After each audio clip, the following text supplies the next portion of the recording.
Күн ысыган сайын суга суроо талап көбөйдү. Новопавловка айылдык кеңештин депутаты Оксана Стойкого жергиликтүү дыйкандар көйгөйүн айтышкан. Алар айыл чарба өсүмдүктөрүн өстүрүүгө керектелчү суунун тартыштыгын билдиришти. Учурда 120 гектар аянтка суга суу толук жетпейт. Вы знаете, были первоначально жалобы от фермеров. Жаздан тарта эле көп дыйкандан кайрылуулар түшүп жатат. Башкы маселе сууга байланыштуу. Мисалы фермер 100 литр суунун акчасын төлөгөнү менен теңин алып жаткан учурлар бар. Талаада жаткан лотоктор колдонулбай эле турат. Ошол эле маалда суу жоготууга учурап дыйканга толук жетпей жатат. Сугаруу мезгили өткөндө бул лотоктун эмне кереги бар? Мунун тосуп алып биз чыга албайбыз. Аны могу дренаж тазалаганда мына көрдүңүзбү?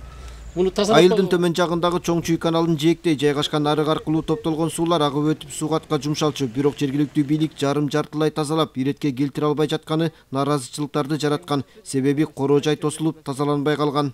Суу жетпейт деп кырылышып атабыз. Мына биягын көрдүңүздөр, мына тазалап койду.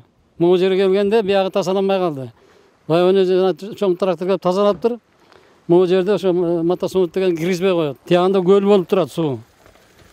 Карабайсыз, көйгөй ушундай болуп атат. Бирөөгө суу жетпей атса, биякта суу жөнүнө көл болуп турат. Сууга байланыштуу объектилер Новопавловка айыл округунун карамагында турат. Ички арык канал лотокторду оңдоо же жаңысын куруу жергиликтүү бийликтин милдетине кирет. Ак Ордо иштеп көнгөнүбүз бар эмеспи? Элдер үй салынып калган жерлерде болгон мурунку арасичный сеттин калдыктары эле мурун колхоздон калган. Ошонун баарын таштып келип, ошо жака алып келдик элек. Ошону азыр бир 400 миңден ашык местный бюджеттен, жергиликтүү бюджеттен карап туруп, орун салып, жана 120 гектар жерге сууну эч кимге көз карандысыз кылып жеткизип берүү маселеси менен иштеп атабыз. Бул иш чарабыз Кудай буйруса августтун 10-уна чейин ишке ашырып, установить этип коебуз.